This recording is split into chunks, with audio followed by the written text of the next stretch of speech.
Welcome to This Explainer. Today, we're diving into a truly terrifying glitch in human psychology. We're going to explore exactly why your completely natural, entirely innocent reaction to a false accusation might actually make you look 100% guilty. It's a fascinating and frankly frightening blind spot in how we read each other, and understanding it is absolutely going to change the way you view every interaction, every argument, and every investigation. So put yourself in the hot seat for a second. Imagine the sheer, unadulterated panic of being interrogated for something terrible that you absolutely did not do. Your heart's racing, your palms are sweaty, your voice might even be shaking. Well, here's the really harsh truth. To an outside observer, that raw fear of being disbelieved looks exactly like the panic of being caught in a lie. The physiological reactions are practically identical. The renowned psychologist Paul Ekman actually hit the nail on the head here, pointing out a fatal flaw in how we read people. He noted that investigators, and really everyday people too, constantly fail to consider that a perfectly truthful person under severe stress is going to display the exact same emotional responses as a liar. It's a massive attributional failure. We see the stress and we just instantly, incorrectly assume the cause must be deception. Here's our roadmap for today. We'll cover the interrogation trap, defining the error, the science of misreading emotion, real-world consequences, and finally, some evidence-based solutions. All right, let's jump right into Section 1, the interrogation trap, and the very real stakes of being misjudged. This specific cognitive failure was formally articulated by Dr. Ekman back in 1992, and it's known as the Othello Error. Basically, it happens when we interpret signs of emotional arousal, like fear or extreme anxiety, as hard evidence of a lie. What we completely miss is that these signals might just reflect an innocent person's sheer terror of not being believed. You know, emotions are super ambiguous signals. They tell us someone is definitely stressed out, but they absolutely do not tell us why. The name, as you might have guessed, comes straight from Shakespeare. In Act 5, Scene 2 of Othello, he confronts his wife Desdemona about an alleged affair. She is weeping from the intense trauma of this totally false accusation, but Othello, who is already highly suspicious, sees her distress as undeniable proof of her infidelity. It's a brilliant illustration of how even a motivated observer can make a catastrophic mistake by misreading a victim's trauma as a confession of guilt. Moving on to Section 2, defining the error and distinguishing fact from fiction. Now, people often confuse the Othello error with Othello syndrome, but they are vastly different. The Othello error is just a cognitive bias. It's an everyday attribution mistake that literally anyone can make when they're uncertain. Othello syndrome, on the other hand, is a full-blown psychiatric clinical diagnosis that involves intense, delusional beliefs and pathological jealousy. We are strictly talking about the cognitive bias today. There's also another related trap Ekman identified, which he called the bro-cow hazard. So while the Othello error is about misreading temporary distress as guilt, the bro-cow hazard is when we mistakenly read someone's naturally evasive personality as a lie. Like if someone naturally avoids eye contact just because of who they are, and you read that as them being deceitful, boom, you've just fallen into the bro-cow hazard.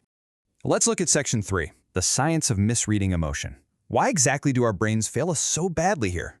Well, it essentially boils down to what psychologists call the leakage paradox. When you're innocent and you get accused, you know you need to look calm, so you try super hard to suppress your visible anxiety so you don't look guilty.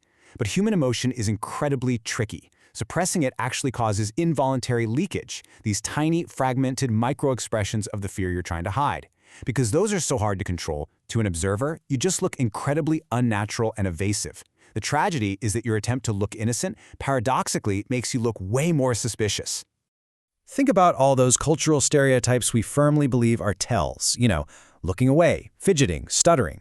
A massive 2003 meta-analysis by DePaulo and colleagues proved that those tells are completely useless for actually detecting deception. Instead, what really matters are things like verbal vagueness and logical inconsistencies in a person's story.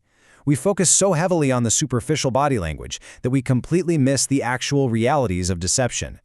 And because we rely so heavily on those flawed cultural stereotypes, our ability to spot a liar is just abysmal. Research confirms that even highly trained professionals, like police officers and seasoned investigators, only detect deception with a 54 to 60% accuracy rate. Think about that. 54%. That is literally barely better than flipping a coin. And that already poor accuracy gets exponentially worse when bias and context enter the picture. Confirmation bias is a massive problem here. Studies show that polygraph examiners will actually alter their interpretation of physiological charts if they already believe the suspect is guilty. Add in the fundamental attribution error, where we ignore the high-stakes pressure the person is under, and cultural differences where completely innocent, culturally appropriate behavior is misread as evasive, you've got a perfect storm for terrible judgment. Which brings us to Section 4, real-world consequences. This is where this psychological theory actually costs lives. Take the harrowing case of Jeffrey Deskovic. At just 16 years old, he was interrogated for a murder. His completely natural, highly distressed emotional reactions to the accusation were totally misread by investigators as signs of guilt. The pressure intensified based entirely on this flawed reading, leading to a coerced false confession. Jeffrey spent 16 tragic years in prison for a crime he didn't commit before independent DNA evidence finally proved his absolute innocence. This is the Othello Error, literally destroying a life. Or consider the Anderson case, which Ekman documented in 1992.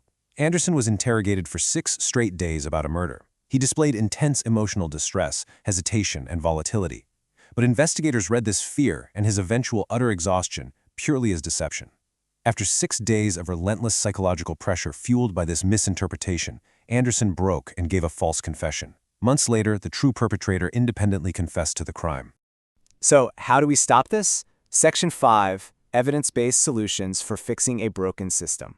Investigators absolutely must shift their approach by utilizing 4 critical steps. First, they need to explicitly pause and document alternative, innocent explanations for a suspect's behavior. Second, establish a neutral behavioral baseline before the accusatory questions start flying. Third, and this is so vital, focus on statement validity and logical consistency, ditching the reliance on subjective nonverbal cues. And finally, use blind review procedures where independent reviewers assess the evidence without knowing the initial suspicions, which totally cuts off confirmation bias. On a systemic level, our legal framework has to adapt to the science.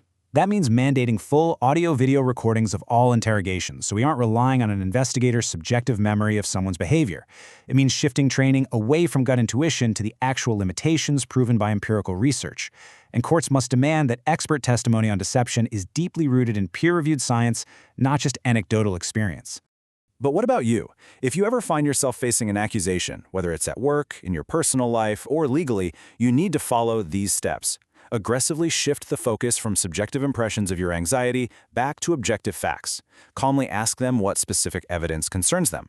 Make sure a neutral third party is present or that the interaction is recorded. And always seek legal counsel early on to ensure your procedural safeguards are actually in place.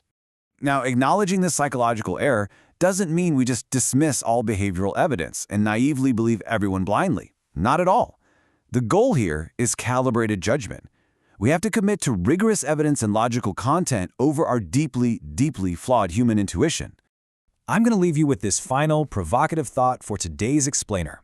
The next time you are absolutely 100% convinced someone is lying to you just because they look nervous, take a step back. Ask yourself, are you really catching a lie, or are they just terrified you won't believe them? Are you falling victim to the Othello Error? Thanks for joining me on this deep dive, and I'll see you in the next explainer.